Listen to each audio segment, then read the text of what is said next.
19 के दौरान ऊपर लगभग लगभग 57 आंदोलन लड़े थे। उन आंदोलनों के बीच में आपकी हमारी मुलाकात अक्सर होती रहती थी। किसान आंदोलन तो उसके काफी बाद हुआ है।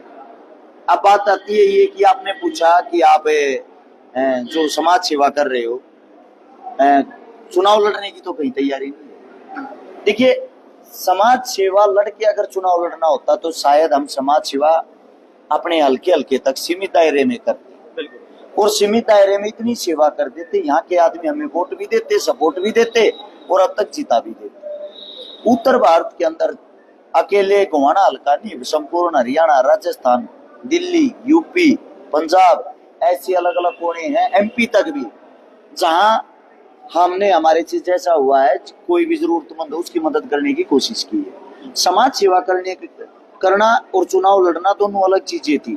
चुनाव लड़ने का मन तो अभी 1 महीना या 1.5 महीना पहले बना था। उसका रीजन ये था, चुनाव लड़ना इसलिए जरूरी हो गया था क्योंकि राजनीति जो दिन प्रतिदिन भ्रष्ट होती जा रही है, उसके अंदर ज्यादातर नेता जो है वो भ्रष्टाचारी रहते हैं। भ्रष्टाचार से मुक्ति कैसे मिले? जो आदमी राजनीति करता है, राज के अंदर बैठ के हमारे देश को चलाता है, वो हमेशा समाज को तोड़ रहा है, समाज को निचोड़ रहा है और अपना खुद का बेनिफिट कर रहा है, समाज का शोषण कर रहा है। तब इन बातों का पता लगा तो कोशिश ये की क्यों ना राजनीति में जाके राजनीति के गिरते हुए सत्र को सुधारा जाए।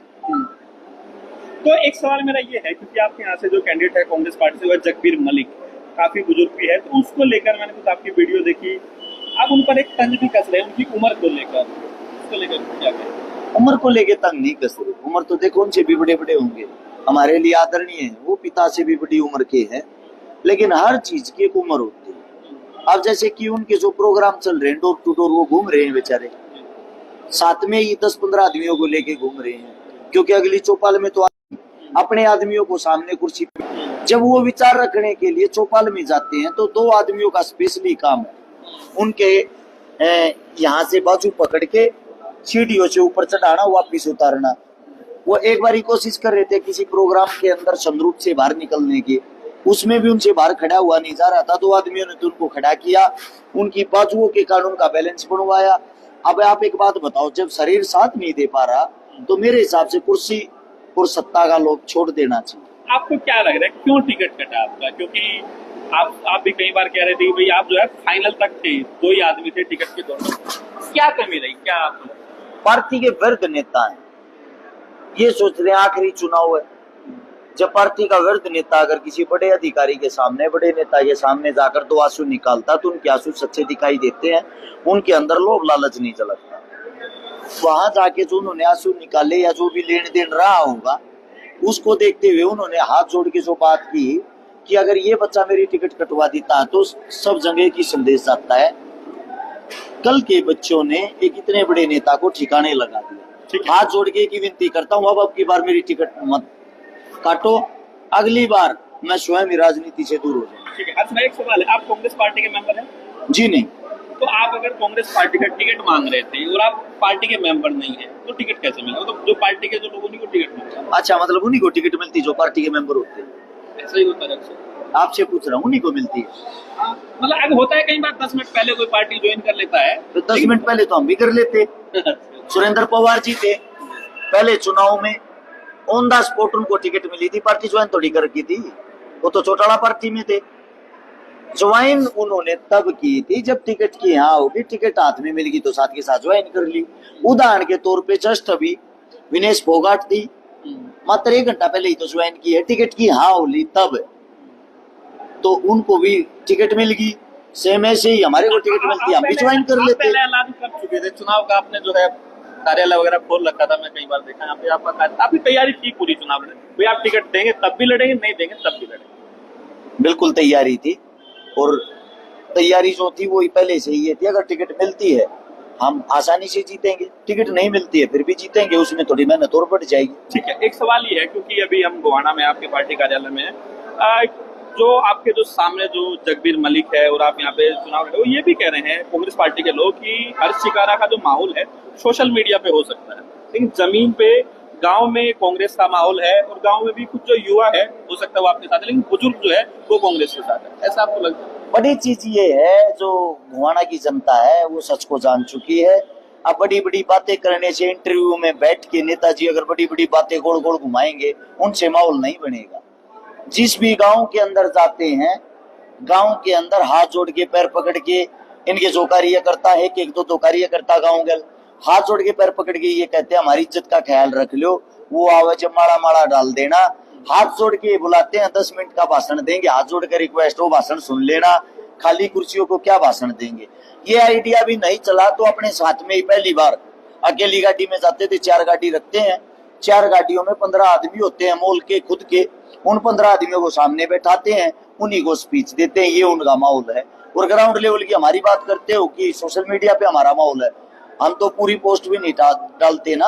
अब गाँव गाँव चलो, हमारे प्रोग्राम देखो, चौपालें छोटी पड़ जाती हैं, उनके अंदर माताएं बहनें बुजुर्ग जवान इतनी ज्यादा संख्या में होती हैं। छोटे छोटे गांव होते हैं जो 700 800 1000 वोटों के, उनके अंदर भी चौपालें छोटी पड़ जाती है, आदमी ज्यादा हो जाते हैं। हरियाणा में जो इंडिपेंडेंट कैंडिडेट जीत कर जाते हैं उनका बड़ा महत्वपूर्ण योगदान रहता है सरकार बनाने में। ये जो खट्टर साहब की सरकार है इसमें बड़ा महत्वपूर्ण योगदान है। तो इस बार अगर आप चुनाव जीतते हैं तो किस ओर रुख रहेगा? देखो, रुख जनता करवाएगी, जनता जनार्दन होती है, जो हल्का चाहेगा उसी तरफ रुख रहेगा। बीजेपी के साथ 1% भी नहीं, मतलब जाना फिर भी कांग्रेस के साथ ही अगर जीत कर जाए। देखिए, बीजेपी जो हम उनकी विचारधारा से कहीं तक भी सहमत नहीं, उनकी हमारी विचारधारा कहीं मेल मिलाप ही नहीं है, तो उनके साथ क्यों जाएंगे। कल अमित शाह आए थे फरीदाबाद में, वो कह के गए कि भाई जो अग्निवीर योजना है वो बिल्कुल ठीक है, मतलब उसको लेकर उन्होंने कहा कि उसको लेकर भ्रम फैलाया जा रहा है, तो कहना कहीं उसको वापस लेने वाले नहीं है। तो उसको लेकर आपका क्या कहना है? अग्निवीर योजना को लेकर हरियाणा में बड़ा अंधे से अंधा, मूर्ख से मूर्ख आदमी ये बता देगा अग्निवीर का कोई सिस्टम ही नहीं है। कह रहे आरक्षण दे रहे हैं, वो तो पता नहीं, घोषणाएं तो क्या क्या कर देते हैं, चुनाव के टाइम पे कुछ भी बोल सकते हैं। देश के इतने बड़े उद्देश्य पे हैं, जो बोलेंगे मीडिया वही चलाएगी, लेकिन उन बातों का कोई अस्तित्व तो नहीं है, महत्व तो नहीं है। अभी आप प्रोग्राम गांव में जा रहे हैं तो क्या वजह है, आज कैसे रेस्ट पे? रेस्ट पे नहीं है, आज टीम मीटिंग चल रही थी, टीम वर्क चल रहा है, किसकी क्या जिम्मेदारी है, किसको क्या करना है, क्योंकि चुनाव चिन्ह आ गया। चुनाव चिन्ह आने के बाद अलग अलग कौन सी टीम कहाँ पे किस चीज को कवर करेगी। महिलाओं की टीम अलग है, फौजियों की टीम अलग है, किसानों की टीम अलग है, जवानों की टीम अलग है, उसी के अकॉर्डिंग काम बांट रहे हैं। इस पूरे चुनाव में आप अपने आप को कहाँ देख रहे हैं, किस तरह से देख रहे हैं? टक्कर कांग्रेस से है, बीजेपी से है, किस तरह से? किसी से भी नहीं, हाल फिलहाल एक तरफा है, दोनों को एक साथ मिला लोगे तब भी हम जीत रहे हैं। तो आप पूरे कॉन्फिडेंट है कि जीत रहे हैं इस बार गोवाना से? देखो, जीत के लिए कॉन्फिडेंट नहीं है, आपने बात की है हाल की, अभी की। चुनाव एक ऐसी चीज होती है, चुनाव का नतीजा 1 सेकंड में पलट जाए, इंसान से कोई गलती हो जाए, हमारे से हो जाए और किसी से हो जाए, एंडिंग मोमेंट तक आप ये पता नहीं कर सकते कि जीत किसकी होगी। लेकिन हाल फिलहाल की बात करते हैं तो हाल फिलहाल हम 1 नंबर पे हैं, एक तरफा है, कोई कंपटीशन में है ही नहीं। लेकिन अभी जो है नायब सिंह सैनी यहाँ से मुख्यमंत्री है, और कल अमित शाह ने ये भी कहा कि अगले मुख्यमंत्री भी वही हो। उनके कहने से थोड़ी होता है, जनता जनार्दन है चुनने वाली, वो तो पता नहीं क्या बोल देंगे, उन्होंने जो बोल दिया वो कैसे हो जाएगा। अब बीजेपी की सरकार ही नहीं आई तो सैनी साहब कहाँ से सीएम बनेंगे, बताना मेरे को। आपको लग रहा है क्योंकि 9.5 साल खट्टर साहब रहे, अब तो एंटी इनकम्बेंसी है, सीएम बदलने से नया चेहरा आ गया, तो आपको सिर्फ एजेंडा है वोटों के नाम पे राजनीति करने का, एससी के नाम पे राजनीति करने का, दलितों के नाम पे राजनीति करने का, जात पात धर्म मजहब की राजनीति करते हैं, ये वही एजेंडा, उससे ज्यादा कुछ नहीं है। आप क्योंकि इंडिपेंडेंट कैंडिडेट लड़ रहे हैं तो आपको क्या लग रहा है हरियाणा के अंदर, अगर मैं पूरे हरियाणा की बात करूं तो आपको क्या लग रहा है, बीजेपी कांग्रेस क्या किसकी सरकार? बीजेपी की सरकार नहीं आती, बीजेपी की नहीं आती, आएगी भी नहीं। कांग्रेस की आपको लग रहा है? हाँ, कांग्रेस की आएगी। अगर कांग्रेस की सरकार आएगी, आपकी जरूरत पड़ेगी तो आप साथ देंगे? साथ ही उनके। बड़ा दिल आप दिखा रहे हैं, टिकट नहीं दिया उसके बाद भी आप करें हमला। कोई दिक्कत नहीं दिया तो क्या हुआ, जरूरी थोड़ी है टिकट, तो आप कम से कम यहाँ से 47 मांग रहे थे, सबको टिकट कैसे दे देते, टिकट तो एक को ही मिलनी थी ना। क्या मुद्दा है, आप क्या चाहते हैं, अगर आप यहाँ से जीत कर जाएंगे तो इस क्षेत्र में क्या मुद्दा है और क्या करने की प्लानिंग है? सबसे बड़ी चीज है शिक्षा, स्वास्थ्य, रोजगार, खेल, किसान, जवान, हर चीज के लिए अच्छे से काम किया जाए, हर चीज के पहलू को समझा जाए। साथ में है जमीन से जुड़े हुए मुद्दे, हर गांव से जुड़े हुए मुद्दे, हर गांव की अलग अलग कहानियां हैं, अलग अलग समस्याएं हैं। जिस गांव की जो समस्या, उस गांव के प्रांगण में पहुंच के उस गांव के आदमियों से एक लिस्ट बनवा के उन मुद्दों पर साथ के साथ काम शुरू करना। मैं आपका एक बयान देख रहा था जिसमें आप कह रहे थे कि आज तक जो आप लोग ही मदद करते आए हैं, जो बहन बेटी की शादी भात, वो सारी चीज जो आप करते रहे, जिसकी वजह से आप काफी पॉपुलर है पूरे क्षेत्र में और पूरे हिंदी बेल्ट में। उसको लेकर मेरा आपसे सवाल है, आपने कहा कि अगर हम विधायक बन गए तो अभी अगर हम कम लोगों की मदद कर पा रहे तो फिर हम ज्यादा लोगों की मदद कर पाएंगे, तो वो कैसे पॉसिबल है? क्योंकि कोई विधायक जो है ऐसा तो है नहीं कि अपनी विधायक निधि से तो किसी शादी नहीं करा सकता है, वो तो क्षेत्र के विकास और उन चीजों के लिए पैसा होता है, विकास निधि। आज हम क्या हैं, आज हम कौन सी जगह पे हैं? आज हम एक आम नागरिक हैं। आज हम समाज सेवा कैसे करते हैं? सोशल मीडिया के माध्यम से। जब हम एक विधायक के पद पे होंगे, एक राज्य के अंदर होंगे, तो राज्य के अंदर उस विधानसभा के अंदर हमारे को लड़ना और बोलना तो आता है ना। अब हमारे ऊपर जिम्मेदारी है, हल्के की जो जो जिम्मेदारियां हैं, उस कुर्सी के ऊपर भी बैठने के बाद नहीं निभा पाएंगे तो फिर कब निभा पाएंगे? नहीं, मेरा सवाल ये था कि आप जो कह रहे हैं सिर्फ ज्यादा लोगों की जो है भ्राताश्री और उन सारी चीजों में उसके लिए कह रहा था, विधायक बनने से ऐसा नहीं है कि कोई एक्स्ट्रा फंड या पैसा उसके लिए ऐसा है। मैं थोड़ा खुल के बता देता हूँ कैमरे के सामने, आपका जो कहना है, ये कहना है तनख्वाह जो होगी वह 1.5, 2 या 3-4 लाख रुपए होगी, और शादियां या मददें बहुत ज्यादा करनी है, कैसे कवर कर पाओगे? जो होती है क्षेत्र के काम के लिए होता है। भ्राताश्री ऐसा क्षेत्र के काम के लिए तो विधायक होता है। एक बार विधायक बनने के बाद जिसकी सैलरी 1.5-2 लाख रुपए होती है, कभी उनसे ये सवाल किया 1000 करोड़ की प्रॉपर्टी आपने कैसे कमाई है? 2000 करोड़ रुपए के आपने जमीनें कैसे ली हैं? 20-20 करोड़ रुपए तक की गाड़ियां कैसे खड़ी कर ली हैं? किसी विधायक से पूछो ना ये सवाल। मैं तो ये चाहता हूँ यहाँ के विधायक साहब से जाके बात करना, उनसे पूछना था इसमें 1 करोड़ की गाड़ी आपने कहाँ से दी थी? आपकी सैलरी तो 1.5 लाख रुपए बता रहे हो आप। ऐसा है, सीधी साफ एक ही बात है। पहली चीज ये है, जब आप हल्के के एक राजा बने हुए हो उम्मीदवार के तौर पे, आपके साथ क्राउडिंग फंडिंग भी बढ़ जाएगी, लोगों का ट्रस्ट भी बढ़ जाएगा, और आपके साथ काम करने वाले लोग भी जुड़ जाएंगे, लोग जागरूक भी हो जाएंगे। एक विधायक अगर हमारे पे जिम्मेदारी लगा रहा है तो वो काम भी खुशी खुशी से करेंगे। हमारा कार्य है गरीब लोगों की हेल्प करना। हेल्प कैसे होती है उस बात पे जाना नहीं। ठीक, आखिरी सवाल है, उसके साथ कंप्लीट करें। क्या आपको लग रहा है जब रैली शुरू होगी, सारे तमाम बड़े नेता जो है हरियाणा में चक्कर लगाएंगे, आपके क्षेत्र में भी हर जगह रैली होगी, तो आपको क्या लग रहा है? अमित शाह जी, मोदी जी भी एक रैली करके जा चुके, अब कांग्रेस से लोग भी आएंगे, क्या आपको लग रहा है मोदी जी के आने से कुछ माहौल बदलेगा जो अब तक बीजेपी के खिलाफ दिखाई दे रहा है? क्या लग रहा है कुछ काउंटर कर पाएंगे? क्योंकि लोग कहते हैं कि भाई मोदी से नाराजगी नहीं है, हो सकता है खट्टर से हो या स्थानीय। यहाँ के मोदी भी हम है, यहाँ के मौजूद भी हम है, ठीक है। मोदी आ जाएगा चला जाएगा, इससे ज्यादा क्या बोलेगा?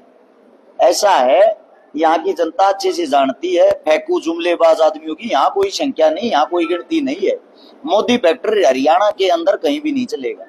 जो जाट गैर जाट करने की कोशिश की गई, अब लग रहा है अभी वो चीज है। जागरूक हो रहे हैं लोग, बहुत समझदार हैं, लोगों को पता है इनके पास 1-2 ही बातें होती हैं, जाट नॉन जाट, हिंदू मुसलमान, उनसे लगे इनकी पास कोई कहानियां ही नहीं है।